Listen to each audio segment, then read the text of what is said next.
Hello student, welcome in biology video tutorial. We are learning the topic number 4, that is kingdom Animalia. Up to here we have studied the criteria of animal classifications by which the animals can be classified.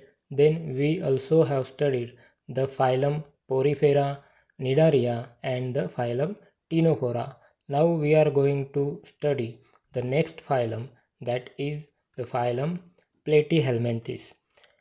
The phylum Platyhelminthes, it means that platy means flat and helminth means worm. प्लेटी flat म्हणजे चपटे, डॉर्सोवेंट्रली हे सगळे प्राणी कसे आहेत, चपटे आहेत. आणि हेल्मेंथ वर्म, हे सगळे वर्म म्हणजे किड्यांप्रमाणे दिसणारे हे वर्म. Platyhelminthes, for example, from these phylum, first example is Planaria, that we know that in previous year we have also studied the picture, or we have seen this type of animal, that is Planaria, which is dorsoventrally flat. And last year we also have studied that they have the special character that they can regenerate, or reproduction of this animal takes place with the help of regenerate. हे आपण गेल्या वर्षी शिकलेले आहोत. Planaria म्हणजे काय, रिजनरेशनच्या माध्यमातून हे काय करू शकतात, रिप्रोडक्शन त्यांचं करू शकतात. त्यानंतर ऑर्गॅनिझम आहे टीनिया टेपवर्म. हा असा ऑर्गॅनिझम आहे की तो पॅरासाइट आहे, दुसऱ्या प्राण्यांच्या शरीरामध्ये आढळणारा हा पॅरासाइट आहे. हा चपटा एखाद्या प्लेटप्रमाणे दिसणारा, म्हणून त्याला नाव आहे प्लेटवर्म. After that fasciola, that is liver fluke.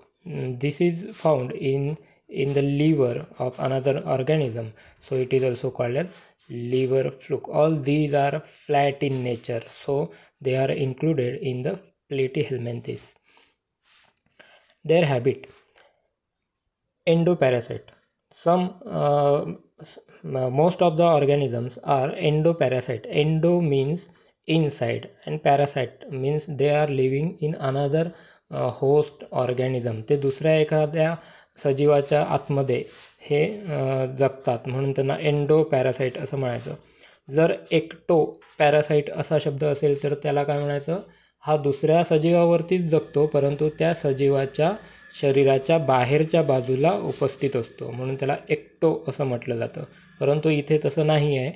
Endo parasite हे दुसऱ्या सजीवाच्या आतमध्ये जगणारे प्राणी आहेत. Few are free living. इथे आपण हा जो बघतोय हा सुद्धा एक प्लेटवर्मच आहे.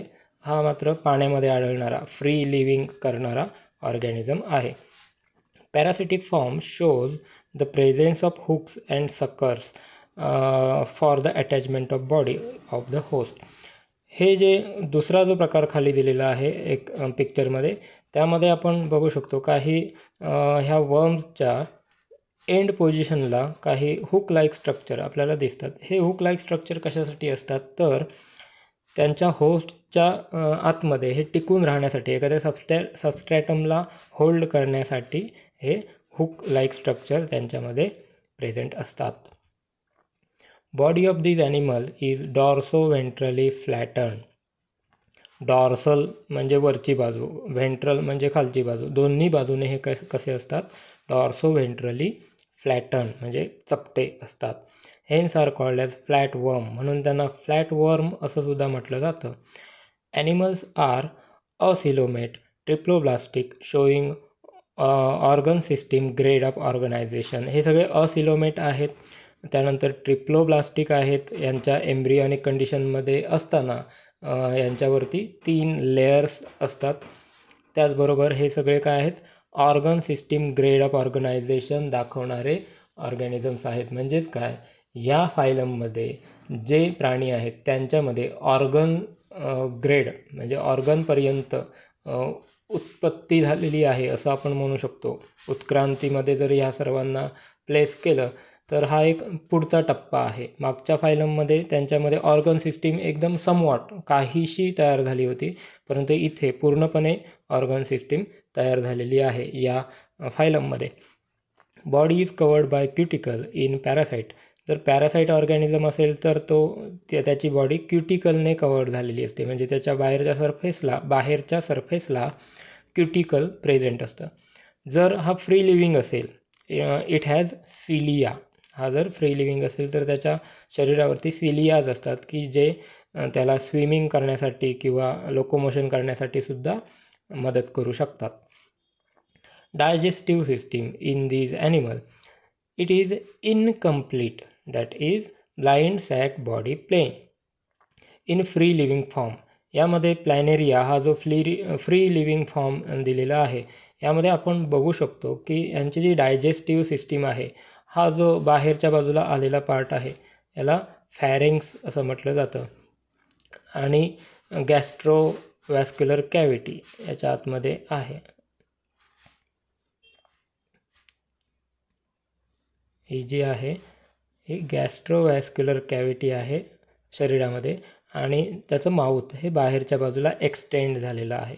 एकदम साधं सिंपल अशी याची डायजेस्टिव्ह सिस्टीम आहे आणि एकच ओपनिंग त्याला आहे, म्हणून त्याला काय म्हणायचं, blind sack plain.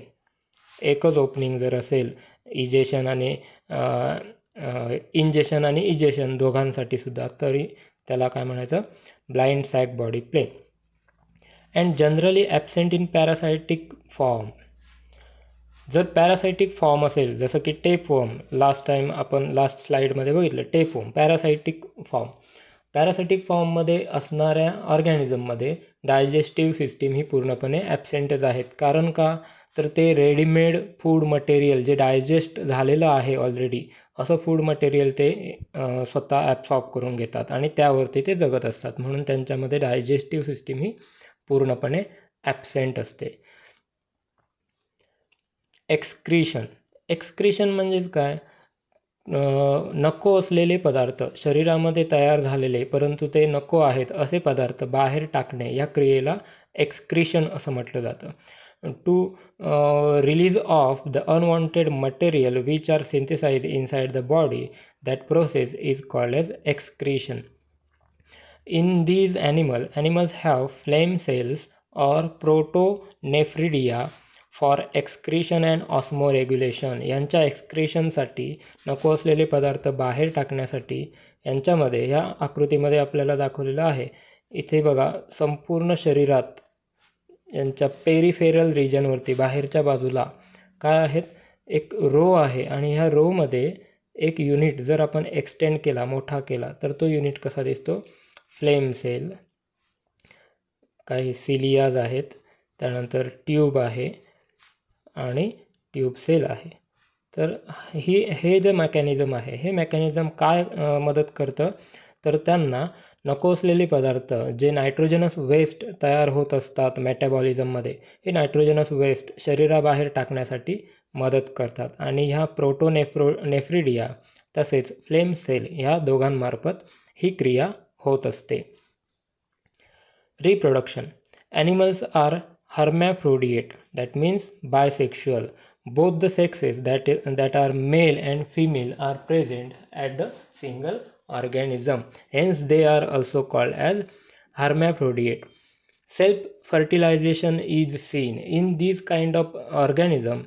They shows self-fertilization means what? They form male and female gamete simultaneously on a single organism, and after union of that gamete they can reproduce and form another organism. So this kind of fertilization is called as self-fertilization. Few have high power of regeneration. काही organisms मध्ये regeneration या माध्यमातून सुद्धा reproduction होत असतं. तसेच पॉलीएम्ब्रियॉनी म्हणजेच एकाच वेळेच्या फर्टिलायझेशनमधून जर एकपेक्षा जास्त एम्ब्रियोज तयार होत असतील तर त्यांना काय म्हणायचं, पॉलीएम्ब्रियॉनी. तर या प्रकारे यांचं रिप्रोडक्शन आहे. ते हर्मॅफ्रोडिएट आहेत, बायसेक्शुअल आहेत, त्यानंतर ते सेल्फ फर्टिलायझेशन करू शकतात, रिजनरेशनसुद्धा त्यांच्यामध्ये आहे, आणि हे पॉलीएम्ब्रियॉनी सुद्धा त्यांच्यामध्ये तयार करू शकतात. तर इथपर्यंत ही सर्व माहिती काय आहे, तर फायलम प्लेटीहेल्मिंथेस यामधील आहे. आतापर्यंत झालेल्या भागावर आधारित एक तुम्हाला प्रश्न विचारला जाईल. तो प्रश्न असा आहे, या पिक्चरमध्ये आपण एक ऑर्गॅनिझम बघू शकतो, त्याचं नाव आहे टेपवर्म. त्यावर आधारित प्रश्न, why tapeworm do not have digestive system? You have to answer it in the comment box. टेपवर्मला डायजेस्टिव्ह सिस्टीम का नसते याचं उत्तर तुम्ही कॉमेंट बॉक्समध्ये देणार आहात. तसेच या आज झालेल्या व्हिडिओमध्ये जे महत्त्वाचे मुद्दे आहेत ते सर्व विद्यार्थ्यांनी आपल्या नोटबुकमध्ये नोट डाऊन करून ठेवायचे आहेत. All the students are requested to note down all the important points in this video in your notebook. Thank you.